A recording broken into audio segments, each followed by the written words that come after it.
So we are here today, gathered here today to talk about some paranormal stuff, and it's gonna be kind of like a quick. It'll be like an interview, right? Nothing that we haven't really talked about before, but it'll be Okay. kind of an interview for the benefit of the listeners. Yeah, kind of. We haven't written our report yet, which usually, if I wasn't so busy, I preferably would write it like the morning after so that I could get everything Yeah. down like while it was still fresh. But Yeah. We're still learning. yeah, and things have been kind of crazy. Perfect. Yeah, I know how it goes. So That's definitely going to be an experience that I will not soon forget. yeah. It's All right, burned well- to our minds. Mhm. Number one, why don't you take us out? Okay, so for those of you joining us for the first time, welcome to the Crypto Science Podcast, where we talk about paranormal, cryptids, UFOs, and all that jazz. Today we're going to be talking a little bit about investigation training and just kind of what investigation looks like, and so therefore we have a few guests with us today. So for those of you who are joining us, do you mind telling us like your name, a little bit about yourself, and kind of what really got you interested in the paranormal? Yeah. So I'm Mac. And I'm Heather. Mac will go first Okay. because she's awesome. Oh dear. What got me interested in paranormal? My life. So I've always, ever since I was a child, I've always been able to, as I say, see dead people. Let's see. Sorry, I'm like really nervous. Okay. It's okay. Just Right, leave- so just kind of do what you feel comfortable with and what you want to reveal, and then go from there. Okay. So, when I really started thinking about it was, I went on a mission for my former church, and it was there. I went to Iowa, and it was there that I kind of really noticed that I had something interesting going on. Like, there was a time when me and one of my companions were walking down the street, and because it was like a proselyting mission thing, and I saw this guy on the other side of the street, and he was kind of dressed in like, I would say probably like 1940s, 1950s. I don't know. He had a cool hat on. Anyway, and that's what caught my eye, is I liked his remember you hat. mentioning the hat. Yeah. And I was like, we should go talk to that guy. And she's like, oh, what guy? And there's like, he's right there. And I looked back and he was gone. What time of day was it? It was around 2 in the afternoon. Okay. It was early afternoon. And so it was kind of then that I realized something very interesting about me. And I've had countless experiences since then, and I never really tried to like talk to these people that I have seen, because growing up I was always taught that all those people I was seeing were evil. They were, sons of perdition and stuff like that. So I never really tried to reach out until I met Heather. It's me. And realized maybe there was more to this than I was letting on. And so I decided we decided We kind of like sparked our kind of spiritual awakening when it came to paranormal, and we like fed each other's fire kind of. Yeah. And it just turned into like a blaze. So we really feed each other like energetically, like with the excitement and the passion for this, and also psychically as well. We kind of bolster each other, which is really cool when we actually get together and do our investigating. Like you'll see in the video that when we actually started doing I call it connecting. We join hands and we sit and we literally just kind of have our energy going in a circle around us, like out my right hand into her, and then out her right hand and back into me. And that, that's very powerful. Yeah. And I think during the investigation, which we'll talk about, we had the best experiences, the most powerful experiences while we were doing that. Yeah, definitely. Like we kind of picked up on each other a little bit too. Yeah. it's kind of hard. Like right now, we're still trying to figure out how to pick up on specific things that we want to pick up outside of us. Like we were picking up on things. I picked up a childhood fear that Mac had, which was kind of silly. But we'll mention that later too. But I got into the paranormal. I have always kind of been very interested in the aspect of ghosts and stuff like that in the afterlife, and it's something that's baffled people for forever. Nobody really has a full understanding of exactly what happens to them after they pass. But we kind of had this urban legend in our family growing up that my grandmother Jovina, my dad's mother, would come and visit us at 3:33 at night or in the day. And it's whenever we see the 333, we always think, oh, grandma's watching out for us. It means we're doing something right. And later on, when I was in high school, we were exchanging ghost stories and stuff like that. And someone was like, oh yeah, like a lot of stuff happens at 3 o'clock. I was just overhearing. And I kind of whipped my head and I was like, what about 3 o'clock in the morning and ghosts? And they're like, yeah, that's like a really active time. And so that And kind of gave talking me that affirmation. 3:33 in the morning as Yeah, well as 33 in the morning. Yeah, 3:33 in the morning, and then a lot of stuff like significantly happens in our lives. If we are trying to make a decision, like for instance, my mom was trying to decide whether or not to get an apartment for my brother, and right when we were debating it, the clock struck 3:33, and I was like, "Hey, Mom, I think Grandma's trying to say that this is a good one for us." Just kind of like that thing, like a little family urban legend. But I had growing up, I would hear voices and stuff that weren't there, not like inside my head, but like actually be able to hear them with my ears. I remember very vividly, I remember I was a kid and I was at home, and my mom was taking a nap or something, and I very vividly heard her calling me from downstairs. And I went downstairs and there was, she was still in bed. She was still taking a nap. And so stuff like that. And Mac and I are both really huge fans of this show called Supernatural, which has kind of. What's that about? That is, it's about the supernatural. But that's really been a huge inspiration for Mac and I as well. I mean, I think I speak for both of us when I say that. But and then like I started kind of what? I just realized you're the interrupters. Which one's fire and which one's kerosene? Do you know? Interrupters? I think what's that? So Mac is, I don't know. That's a hard question, actually. I mean, I'm a fire element, but I'm more earth subtle. Element. Yeah, like I'm the more like kind of aggressive one, and I'm the one that keeps her subtle. Yeah, she keeps me grounded from flying around. But yeah, like when I started developing these skills and realizing that I had them, I started more looking into them and realizing that they were actually a thing. And like that parapsychology is actually a thing. And it, Jason, you're the actually one that introduced me to that. You're like, you should go look up what parapsychology is. And I was like, what's that? And so that's really interesting. It's actually something that people can study scientifically. Yeah. And so I started developing it. I started reading as much information as I possibly could. And I would notice that when I would kind of get into like this state where I was kind of falling asleep, or at least trying to go to sleep, I would start hearing very, very clear voices come to me at night. And I know this sounds really scary, but it's actually really cool because I've actually had like conversations with people. And when you start developing those sort of things, though, I kind of always mention that you start to be kind of a beacon because, word gets around and people are like, oh, she can hear us. Let's talk to her. So I actually woke up one night with a group of people standing in my room, and I could see through them, and I was really freaking out. And I ran to my mom's room. I was like, Mom, something's happening. I don't know how. Like, there's people. I was like, how do you not see them? They're standing right there. And she's like, Heather, do I need to take you to the hospital? I was like, no, just shut up. Just stop. But after the first time that they came to me, there was one figure that really started coming to my room, and he was very polite. I was very polite to him. I said, I acknowledge that you're here, because he was standing over me when I was trying to go to sleep. And I was like, but I'm kind of afraid of you right now. And I'm not telling you to go away forever, but I just need time to process that you exist. And he just slowly dissipated. And I was like, thank you.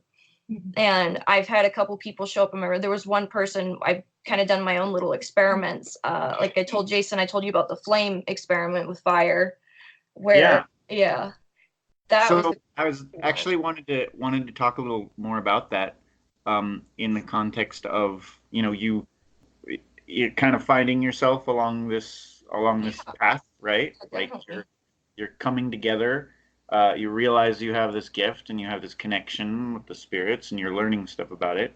And then, you know, kind of what guided you to want to become a paranormal investigator, and then what kind of experiments you had with that. So I have always had this passion for helping people.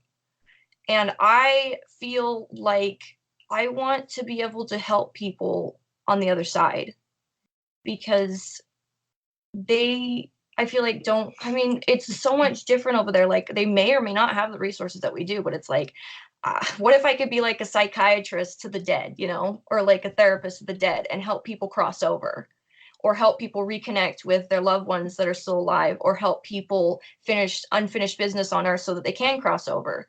But, you know, some spirits, they just like, there's no unfinished business. They just don't want to leave, you know, but I guess that is kind of unfinished business in a way. They're still attached to the earth. They don't want to leave the earth.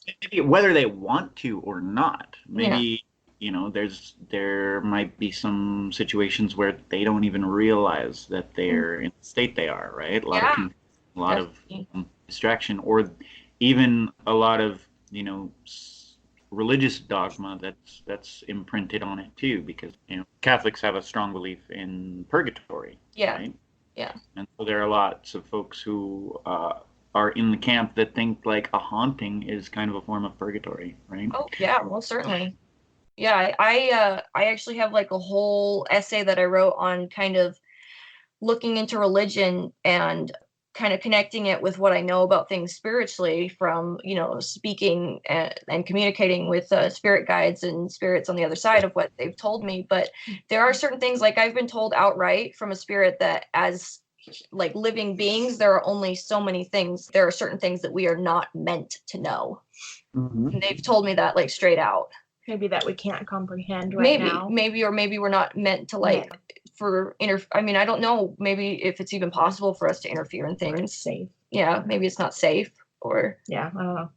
I'm sure there's probably a lot of reasons why we're not meant to know something, but now a lot of paranormal groups have members that kind of are either very nuts and bolts kind of science minded and more spiritually fluid and mediumship minded individuals within the group.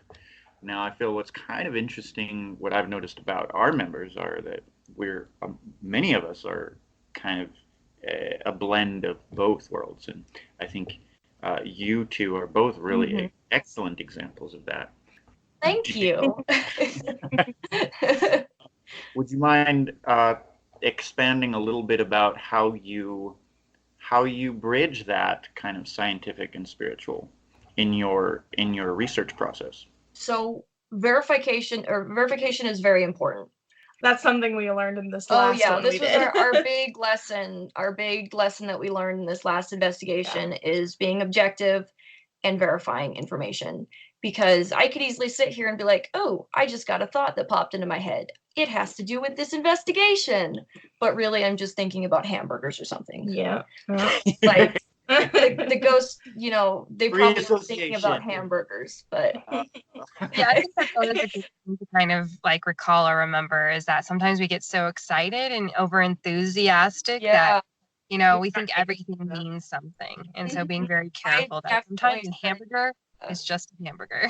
Yeah, I definitely started doing that. Like, it's kind of funny. We have a skeptic on the team who is he's I wouldn't exactly call him like an entirely skeptic. He's open to thought and he's interested in the paranormal, but he kind of grounds us. Like, there was this one point where I was telling him about my family history and that like Catherine is like a family name, and I was looking at this book and I was like, huh, the author's name is Catherine. I didn't even notice that.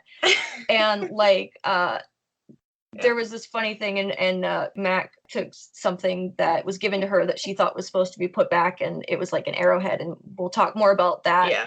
And he picked up another book that I brought. He's like, that's funny. The author of this book says Mac should put back the scary arrowhead where she got it.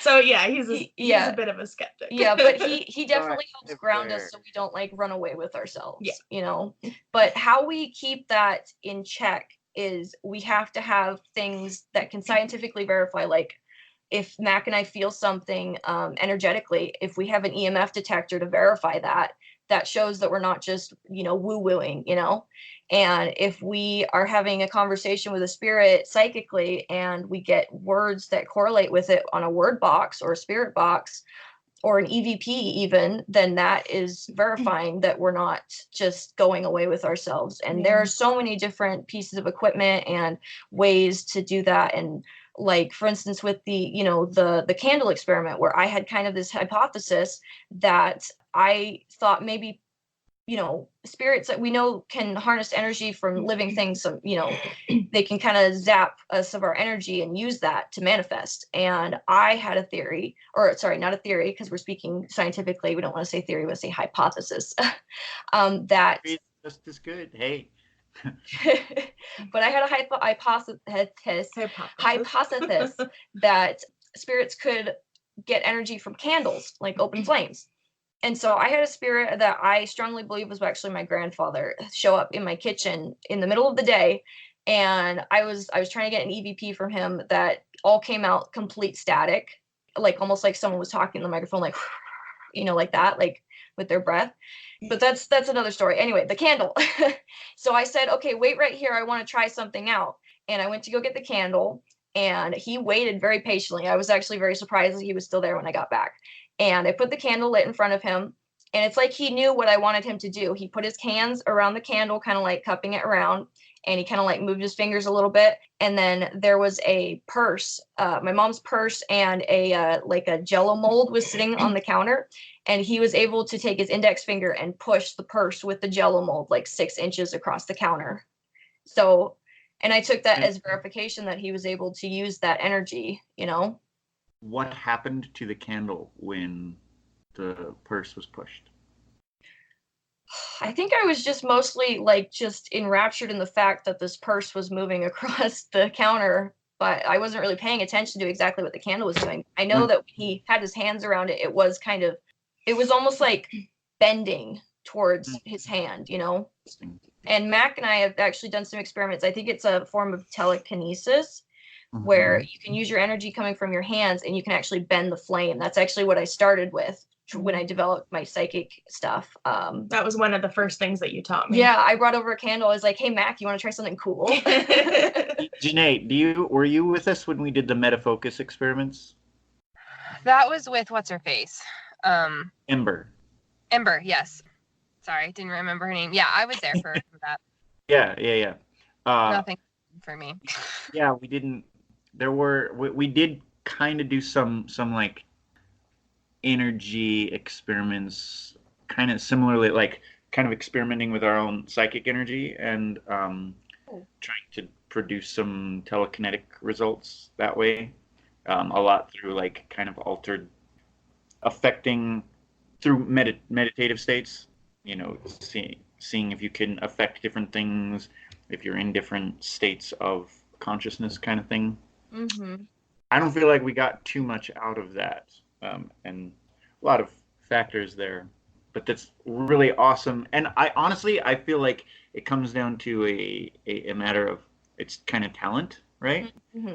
Anybody, you can technically teach anybody to play piano.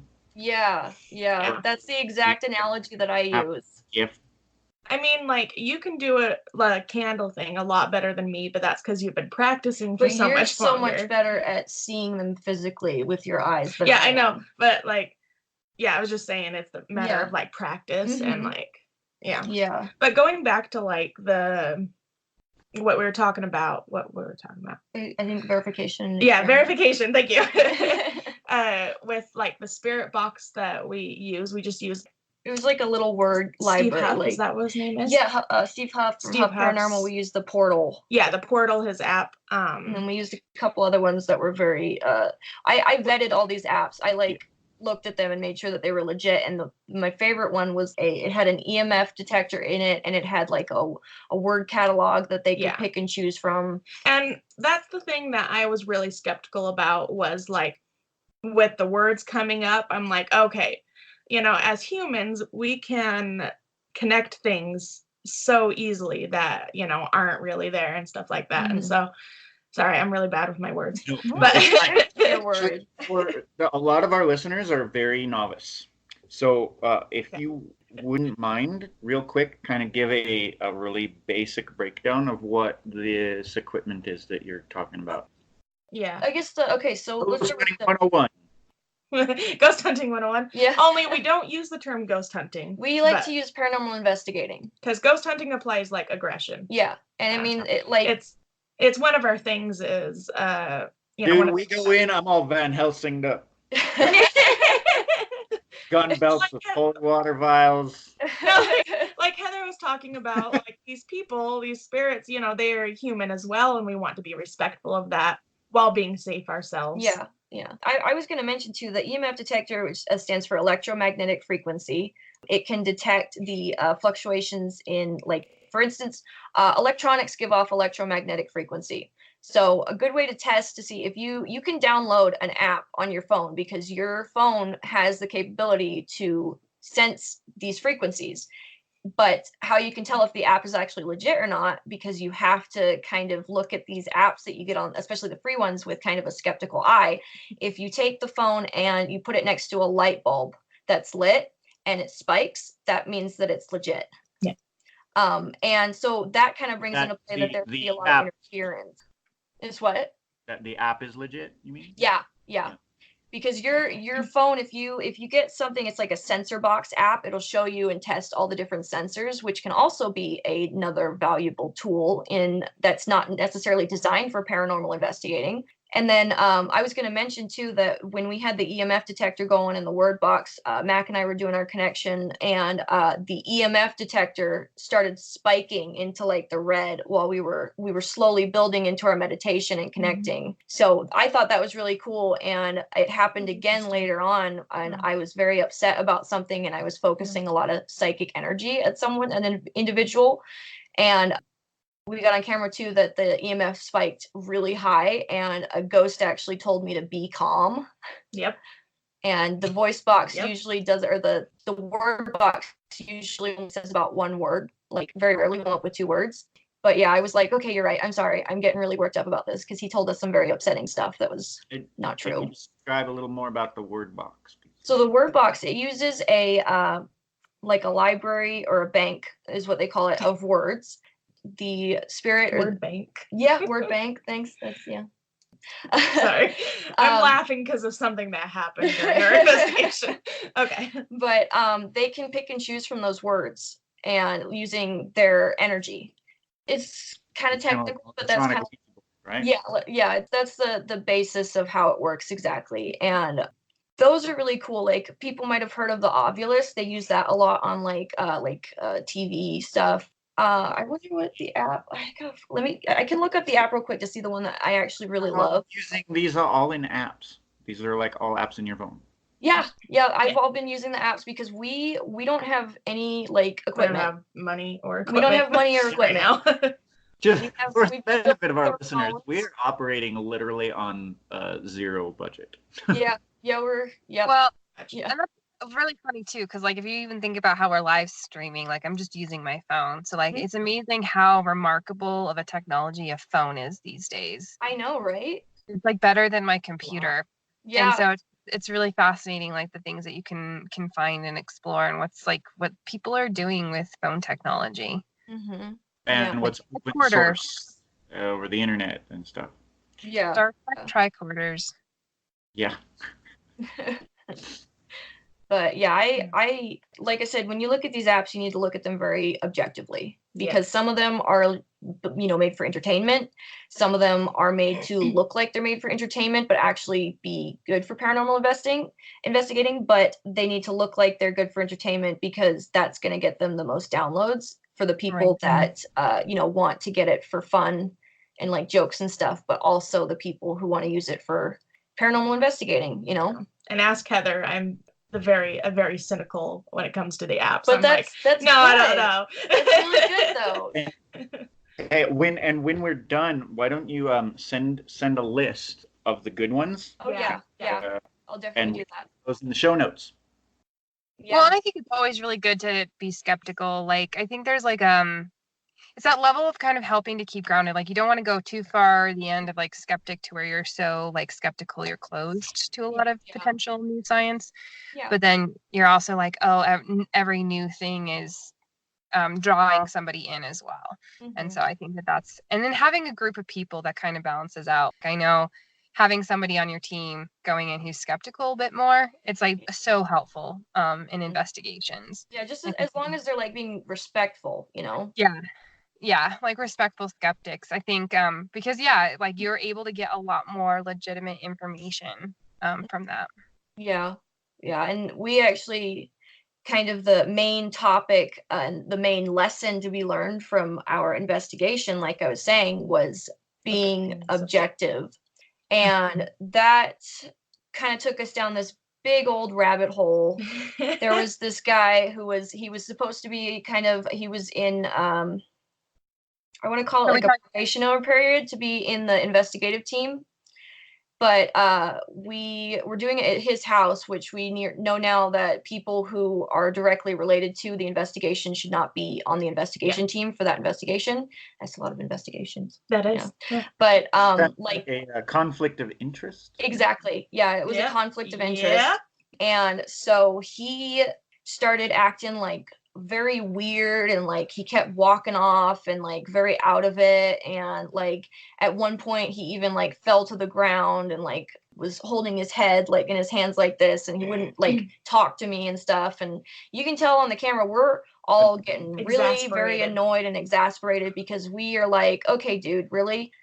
Like literally he threw himself on the floor saying that he was being affected, like he was being possessed or something. And then at the end we found out that he was a compulsive liar from his roommate, which would have been nice to know to begin with. But actually, let's go into talking a little more about like this investigation itself. Okay. Now you and Mac are both kind of you're pretty far, like you've got some experience. You're not completely green.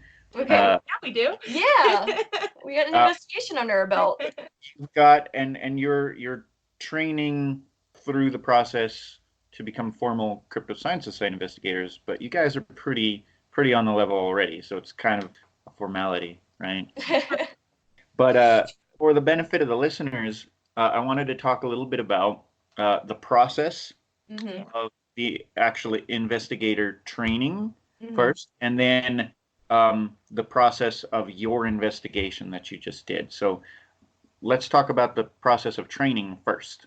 Like, what are things like, I'm sure listeners are like inspired, like I want to run out there and go just pick up some apps and go dive in head first into that ectoplasm soup. I mean, you need to make sure that you're safe. You're first. Safe. You need to be protected. Yep. Defense Against the Dark class is a prerequisite. Yeah.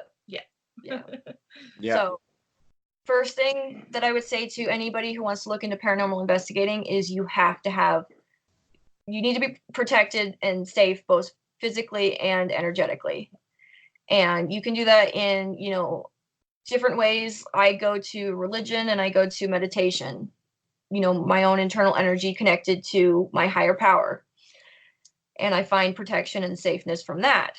Some people, feel safer with crystals or, stuff like that. Some people have lots of techniques. The point is that you're being protected by something, because you don't want to go into a situation like that where you may or may not encounter something that, might like your energy and might want to attach itself to you.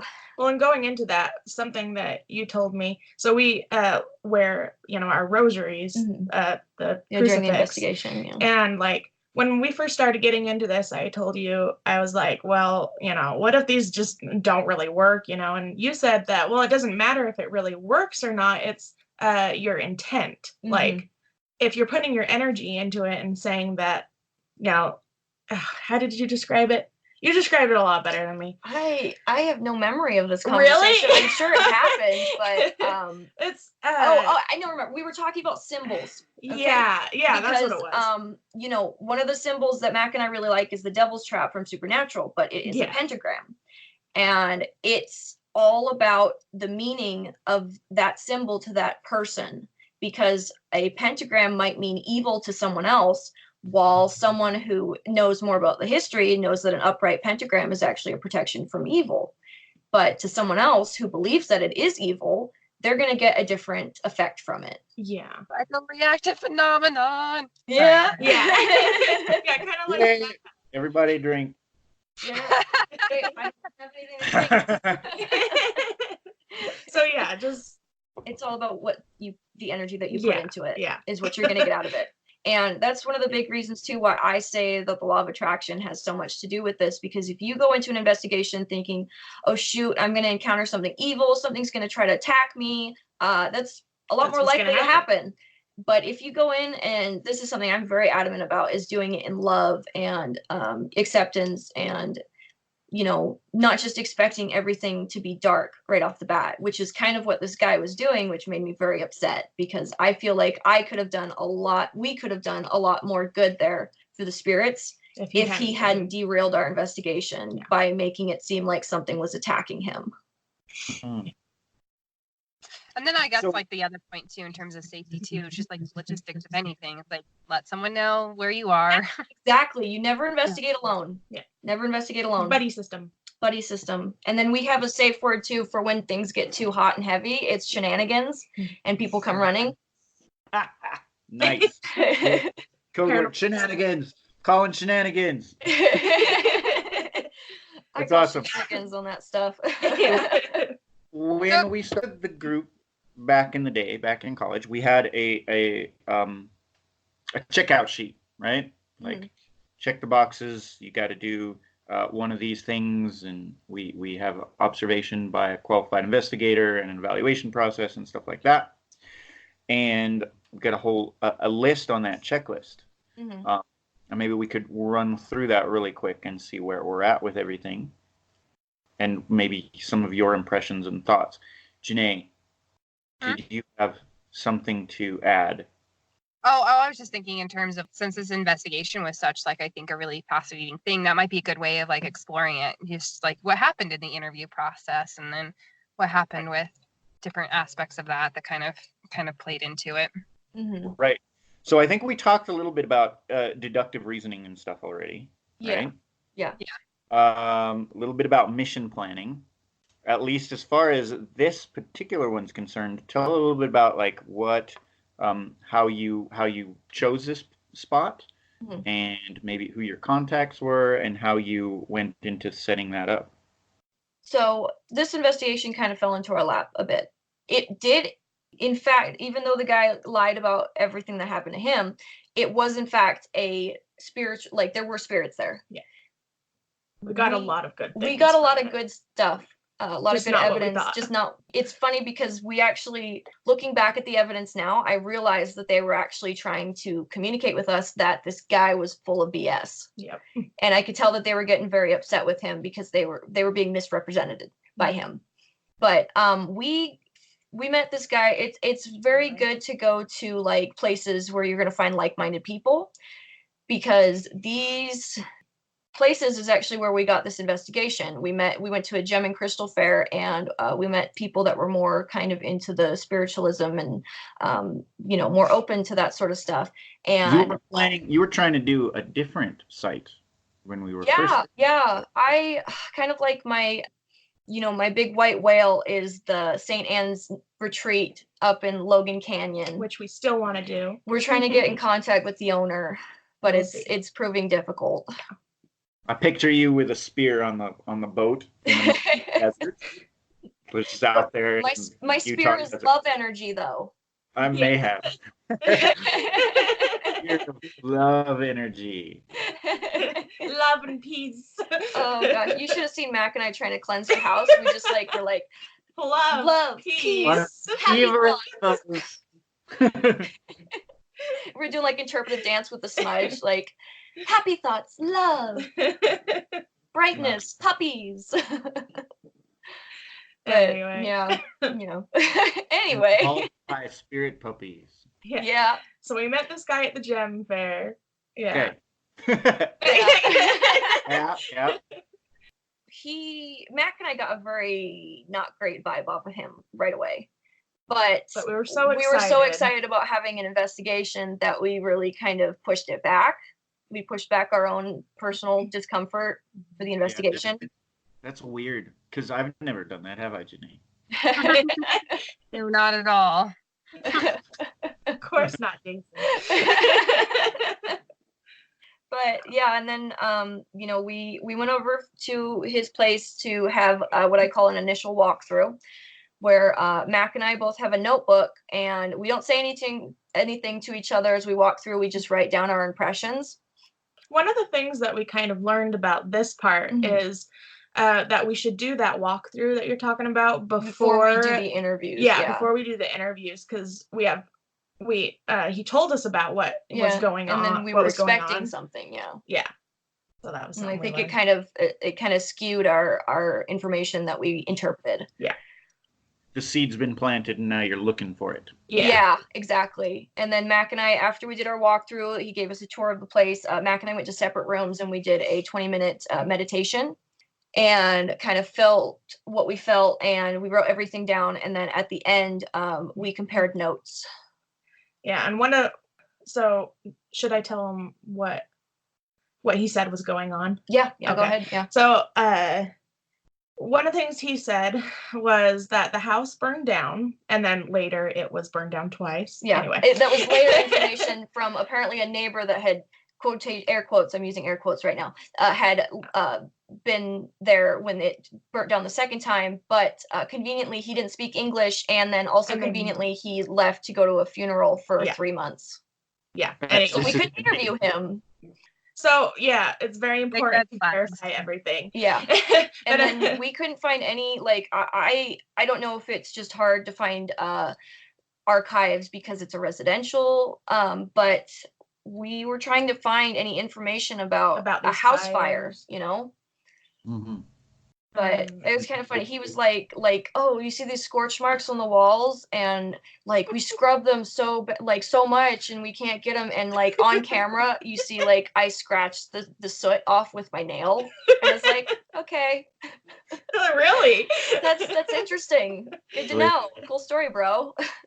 Yeah. So he was saying when it burned down, I think. What? You have powers. Yeah. He was saying when it burned down the first time, I think, was when the family died. Yeah. There was parents and 2 kids, I think. Kids. And then like a dog. They said there was a ghost puppy. There was, yeah.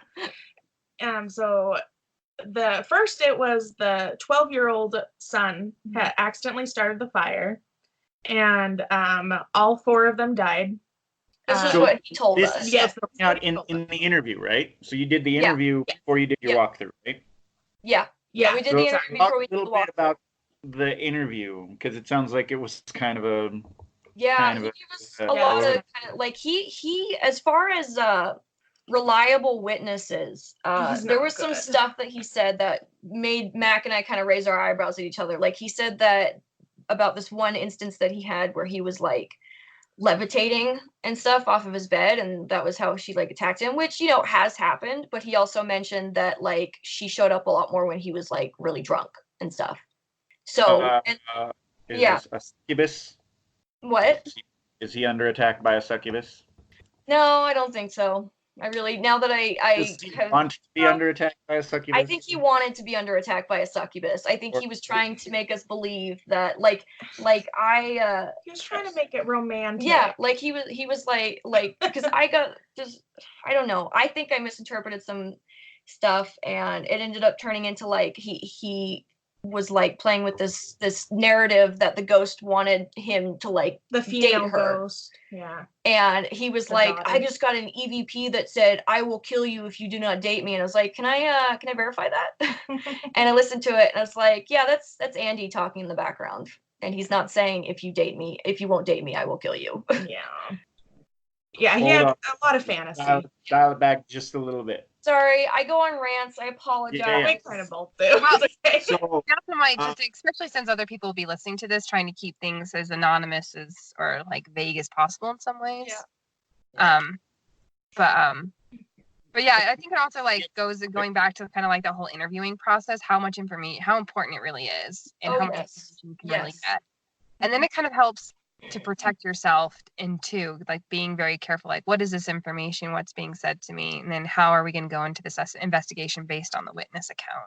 Yes, exactly. And because I don't want to discredit what a witness says, but you need to think about it from like maybe possibly like this had something to do with it, and maybe their mind was altered because they were drinking, or maybe this really did happen, but maybe they misinterpreted it as something else. Or there are so many different components that go into whether or not this person, saw this thing, and whether or not we're going to be able to verify it or not. So some fundamental elements to keep in mind when you're doing witness interviews is, one, take into consideration the fact that they are, they're experiencing something. Yeah. They, most of the time, they're frightened, right? Yeah. They want validation.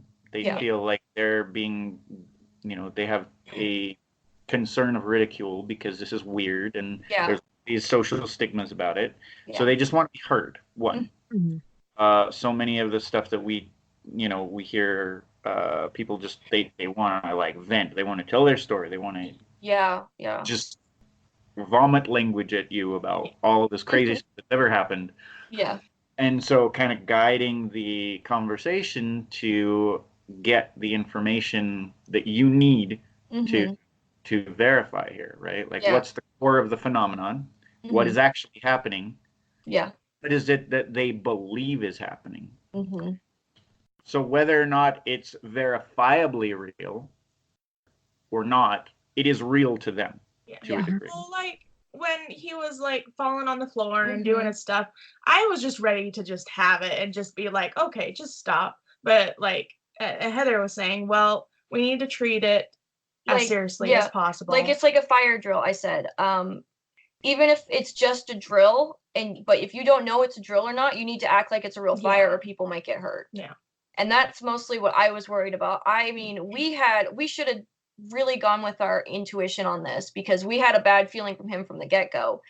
So I think that, intuition is a good thing too. Like, it's investigators, trust your intuition, and if you get a feeling that something's not right, listen to it and follow that instinct. So what was the core of the phenomenon here that you were going in to investigate? We were going in to investigate these spirits that supposedly we wanted to make a more peaceful environment for the residents.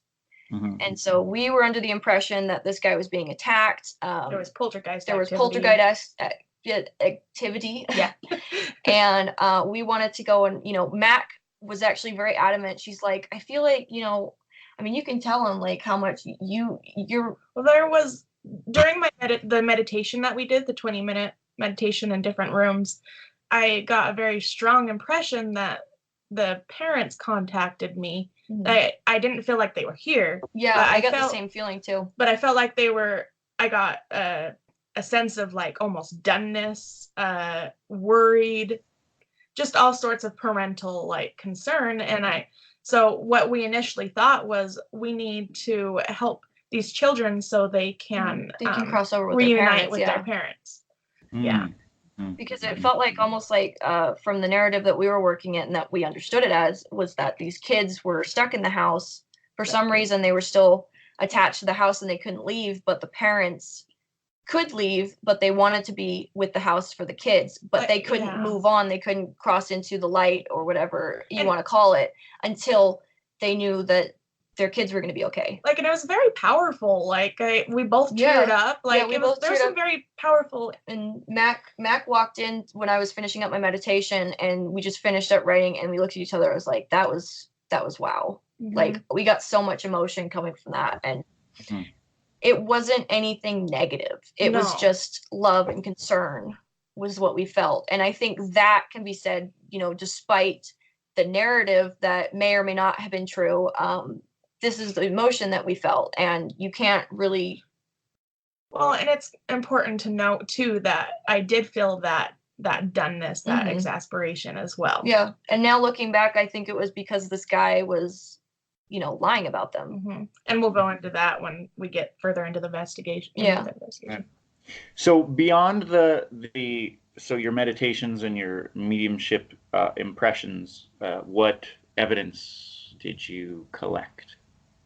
So as far as the initial walkthrough, one thing that I would like to do in the future is I would like to have an EMF detector going with us everywhere we go in the house. I'd like to document that sort of stuff so that we can bring it back up in our investigation and double check to see if maybe it's a electrical thing, or if it's actually was, you know, like a moving spot of EMF, electromagnetic frequency. But like I said, we used these equipment. I wanted to do the candle experiment again to see if we could do it on camera. Just you guys, sorry to interrupt. It looks like my device is overheating, so if I all of a sudden am off the call, I apologize. Okay.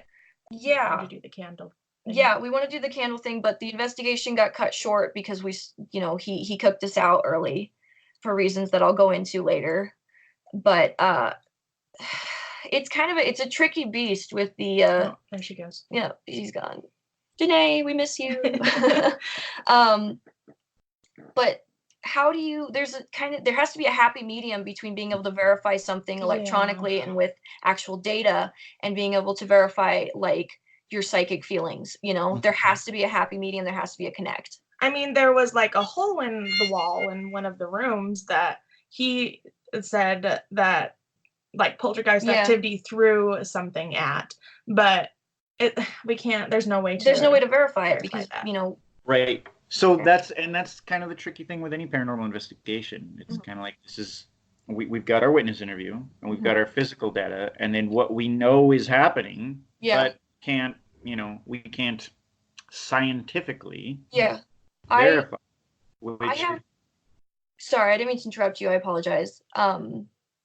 But I know exactly what you mean, and I had kind of a thought too that I wanted to work with the investigation. Is one of the reasons why it's so good to get like all of the details of these interactions from the witness, is that if we can recreate it and have it have a similar experience, we can catch on camera, then that's verification, you know, in a way. That's video verification. Yeah, one of the things we did catch a lot was, oh my gosh, orbs. Freaking Orb Town Central. Yeah.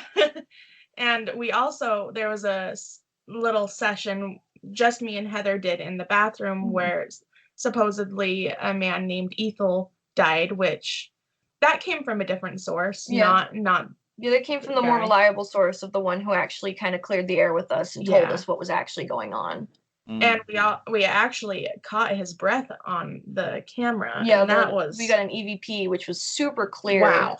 I was like, I was listening to it with my headphones in, and it played out. I was like, oh my gosh, that's so cool. And I was like, I have to send this to Mac right away. She's gonna freak out. Yeah, I listened to it like 10 times. Yeah.